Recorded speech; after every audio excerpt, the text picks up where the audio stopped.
Now we've understand how to knock out capital city markets that are not good for investment at any point in time. What we're going to talk about now is area. How to pick a growth corridor or a suburb that is a worthy choice. Now we do that by knocking out growth corridors and areas that are not good for investment at any point in time. So a couple of things we think about.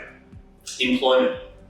First of all, if you think about a city, a CBD has been off limits as far as investment, and that comes down to the no limit on the amount of high-rise buildings that can get put in. So what we're looking at is areas that have limited supply.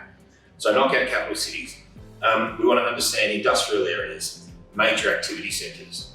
So if we think about the way our cities have evolved over years, what we're trying to do, if you think about London, for example, London's a great example. I like to look at countries with civil infrastructure similar to Australia.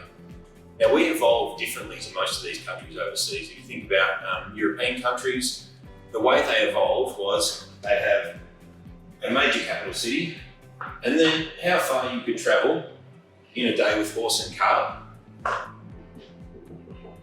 There'd be little villages that would spring up all over the place. And over time, these would fill in with houses, and then you get a city. We didn't do that in Australia. We had the motor car, so we just drove like lunatics as far as we could and set up new suburbs.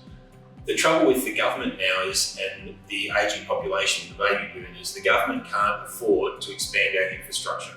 So what they're now doing is putting urban growth boundaries on and recreating what has occurred naturally overseas. So they're creating, with a CBD, activity centres, and they're moving, if this was the CBD for example, they're moving large employment, so government employment, out to different activity centres, and their aim is to stop people travelling. They want people to work and live in those local areas. One of the key things looking at is an area is to understand what potential new dwellings to come into the market. Now, our analytics team does this on a daily basis. If I draw,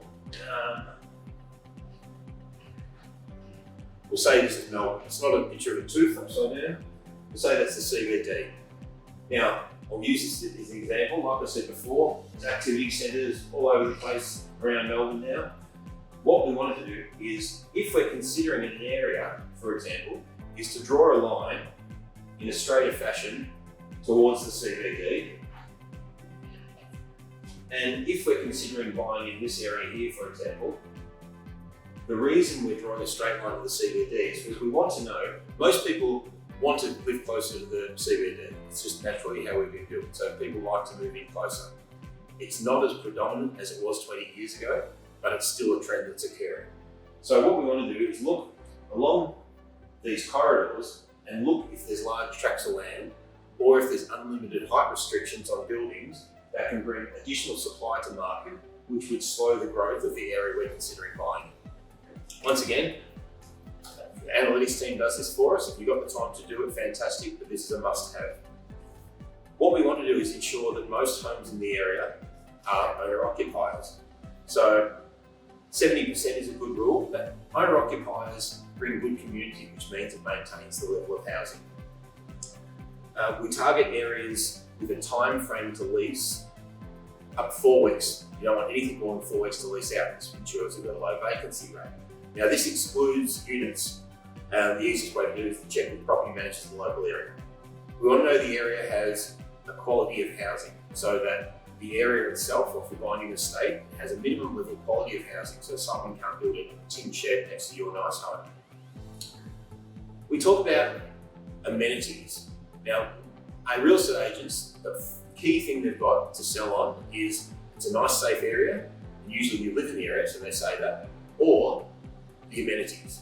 Now, the amenities we go through are schools, private, primary, secondary, shopping centres, local and major retailers, strip malls.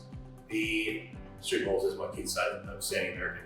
Public transport, parks, local sporting facilities. These are the key amenities you want to look at.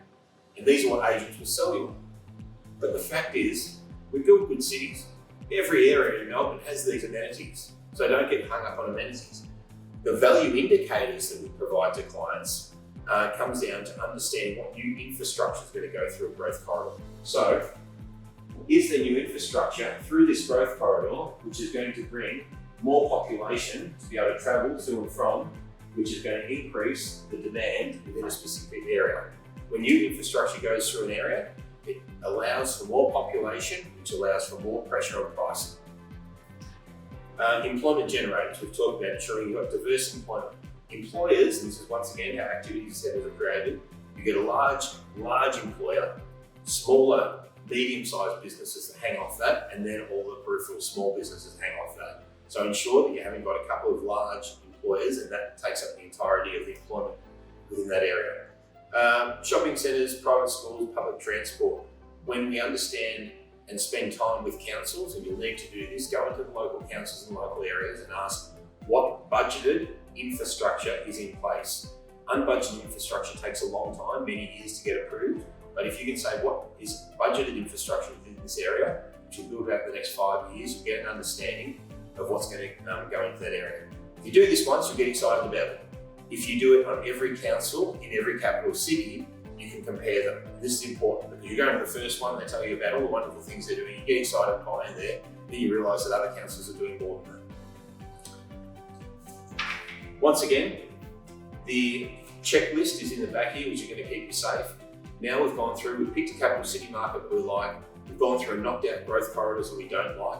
Now we're getting down to the specific properties. We'll come back and talk about that next.